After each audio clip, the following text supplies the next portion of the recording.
Extra, extra, read all about it. It's me, Stezo, that has been doubted. I came to make you move and groove and get down. There's no way that the crowd can't sit down. Off the record, this is the anthem. And if you're dry, I came to damp them. Keep dancing all night's the minimum. Into the dance floor, I'm sending them. Sweating, not regretting that I'm the best. I'm putting dancers to the maximum test. Using and confusing beats that you never heard. Protect my rhyme because my rhymes are preserved. I'm your hero, not no zero. Just call me Stezo, the fly Negro. It's time for me to earn, so get up, because it's my turn.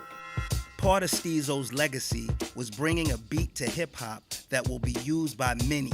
According to Stezo, the Skull Snaps beat is one of the most sampled in hip-hop, and It's My Turn, the single, was the first hip-hop record to ever use the sample.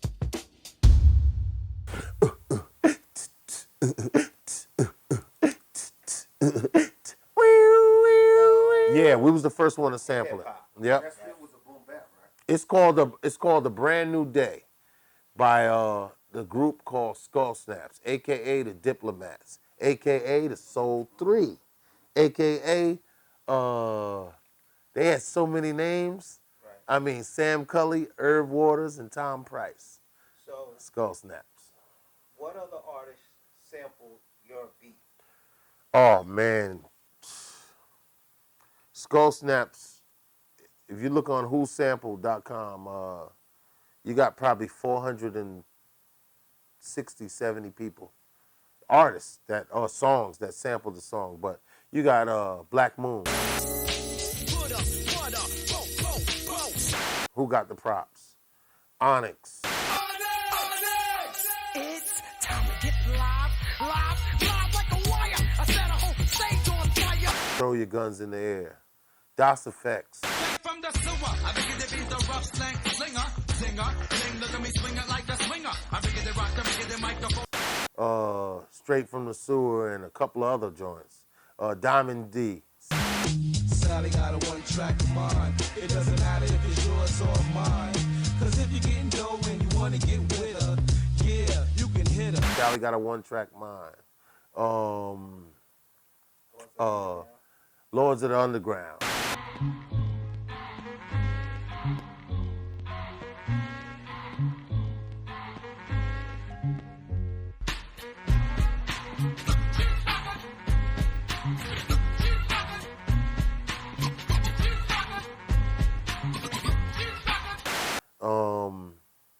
Chief Rocker. Watch Your Nugget. Redman. Eric Sherman. Eric Sherman used it on Hitting Switches. Here I go again, check me out, bust the flavor. You know my clout went from rugged. Funk's the contact I hit you with. To make your head split, trip and do a backflip. Tragedy. The Matrix. Rob Dugan. Far Side. She Keeps on Passing Me By. Why do you think that beat was so popular? Well, I heard Busta Rhymes say it one time. He said, yo, man, that beat, one time we was talking, and he said, yo, that beat ran in the 90s. He told me, he said, yo, that beat ran, like you had to use that beat in the 90s, you know? And, I mean, that was an honor just to hear that from Busta. I was like, wow. Pop culture.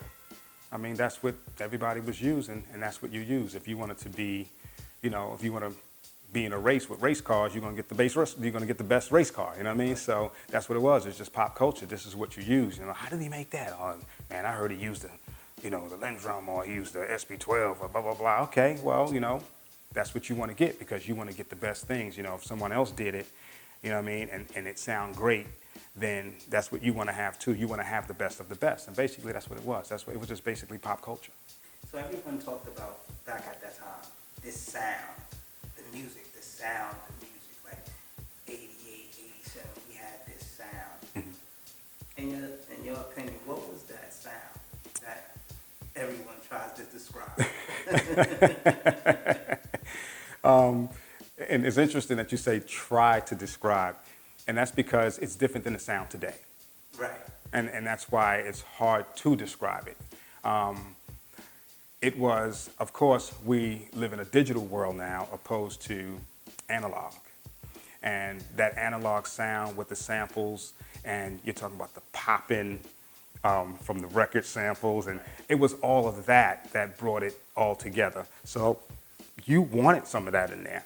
I just went and did it on my own. So it wasn't that I was going like, damn, all right, yo, can y'all put me on this and that? I didn't think they would do it because I already fucked up on tour, fighting and shit. So I said, man, and did it on my own, man, and me and Virgil. Did they have a problem with that? I think they did, man. I think they did, because I guess they felt like, damn, he didn't even come through us. Where's the respect at, this and that? But I didn't know. It was like, they kicked me off the tour, like, yo, get out, you done. So I had to go do what I had to do. I'm like, yo, I know these people. Yo, Virgil, look, I want to get this, blah, blah, blah. This and I got this, that, right. And he liked what I had, so, and we put out that record. I mean, we knew our shit, though. I mean. Now it was rumored that Epmd didn't want you to sign Sleeping Bag. Yeah, I mean, yeah, that's what I heard too. I mean, it was crazy, man.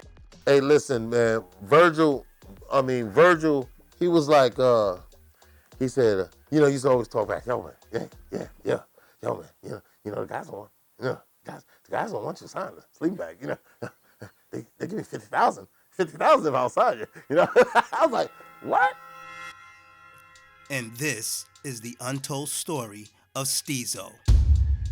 In 1988, a young Steve Williams, known as Stezo, had a chance encounter to meet at the time one of the biggest acts in hip-hop, Epmd. I was living at these projects in Brookside, and there was a college right around the corner called Southern Connecticut State University. And Parrish was going to school there at the time. And it was a song on the radio, You're a Customer. Doo-doom, doo-doom, time keep on slipping. I used to love that song. I used to always be dancing to that song. So I heard they was coming to this club in New Haven called Brick and Wood.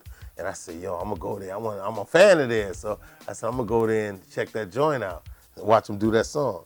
And when we went there, them dudes, they had some dancers that I guess was from around their way. And they were dancing, but they wasn't really into the song. They started performing, and they wasn't really into the song. They was just like, And me and my boy Divine, we jumped out there and just started dancing. And Epmd let us rock. Yeah, we jumped right on the floor. They were performing on the floor, and we just like kind of pushed them cats out the way. And me and my boy Divine was like, we was going sick with the routines, killing it. Before meeting Epmd, Stezo was a part of a local rap group which included his friends and his cousin Dulio. Steven was a star of the town first. Steven was a real good break dancer around New Haven. And before I even met Steve, I used to see him at the clubs. Me and Chris Lowe was down with, we had this crew called the KGB. We started this crew called the KGB, and we was doing our thing. And at this time, Stezo was doing his thing with his crew. Also, there was this spot called Montego Bay where they had rap contests, and I believe Stezo won the first joint. In all the rap and dance contests, and winning them. Steve was slick. 13, 14, when I really got into it. And I was like, we were roller skating first, and then we started taking it to the floor, break dancing. So that's when I really got into the dancing thing and started dancing. And when the popping and breaking started getting into it, I used to know how to do gymnastics when I was younger. So I used to mix that with the break dancing. And shoot, I used to battle cats, man. That was the fun part. That was like my birth, really, of hip-hop. And then I started writing graffiti, then I started DJing. Then I started rapping later. That was like my last thing I started doing. But I always touched all the elements of hip-hop. Stephen Stezo Williams grew up in New Haven, Connecticut with his mother and sister Jocelyn. At the age of 14 through 17, he embraced all the elements of hip-hop, which was DJing, breakdancing, graffiti, and later on rapping. It was cool, man. I mean, I had a good mother, I had a good father. My father passed away, and that was my dog. I was his only son. I got 3 sisters, and I was the oldest, and he was a military father, real strict, bookworm. He wanted me to be Cosby Kid type cat, into the books. I was like, Dad, that ain't me. I ain't into that college book life, you know. I said, these right here gonna get me money, like these hands right here. I was talented with creating stuff. So, and then my mom, she had to hustle. She taught me to hustle. And my father being from Darlington, South Carolina, and then my mother from Connecticut, so I had that up north hustle. She taught me, and them southern morals that my father taught me. So it was a good balance, you know. And when they got divorced, my mother and father got divorced. I was 14. So from 14 to 17 was like, you know, that's a precious time for a child too, or a kid, a young teenager, because he's learning in them years. As a young Steven Williams transformed into Stezo, his love for DJing moved directly to breakdancing and gymnastics. Now Stezo knew by mixing the two, he would have an advantage over other dancers in his area. Soon, being the best dancer in Connecticut, Stezo would find himself traveling to New York City nightclubs to sharpen his skills and build a bigger rep. Stezo, man. Stezo was phenomenal. Now, the first time I saw Stezo, this was in the Latin Quarters, man. Watching Stezo dance was phenomenal, with the whole crew out there. And I remember just how crazy his limber he was doing his thing, man. Steve was phenomenal with that dance, man. Steve is, you know, doing his thing, going around the parties, you know, dancing, lighting it up, and he's a star of the town, but you know, at the same time he was collecting haters too. You know what I'm saying? People used to get mad and jealous because, you know, Steve was known and he was nice and he knew it. But you know, so he's doing his thing. And then we started going to Latin Quarters. This was 88. This was 88. And I mean, dances like, you know, you had Scoop and Scrap, man, with Kane. It was like you Heavy D, you know, you had Jazzy Jeff and the Fresh Prince, you know, Wiz and Omar, them dudes, you know, dancers, you know, they kind of added to that flavor. It just made it in sequence, especially when the dancers was doing their thing. They doing routines, they rocking to the record, you know, or to the track. And the MC rocking, and then all of a sudden he dancing with the dancers. It made the stage look good, man. It made the show look good. You know, that's what it was all about, performing back then. You know, you had to rock, man. Now, Latin Quarters was a whole different platform. That was down in New York, so he was going down there to perfect his dance steps. And around this time, breaking was phasing out. So, and it was all about what you could do on your feet, your footwork, you know what I'm saying? And Steve, no lie, not because I'm doing this documentary, Steve used to go down there and light them niggas up on the dance floor. I mean, you know, we would go down there, he'd make his outfits, you know what I'm saying? He was nice and sewing. He was just, naturally talented, multi-talented. You know, so he would make his outfits. We'd go to the material store, and he'd make some velour suits, have us looking like we fresh from the Benetton store or something. You know what I'm saying? I'm buying up Mad Bally's, silk shirts. We going down there looking fresh. But Steve would go down there and light them dancing dudes up, because it was all kind of crews down there, like IOU dancers and ABC dancers, all kind of crews.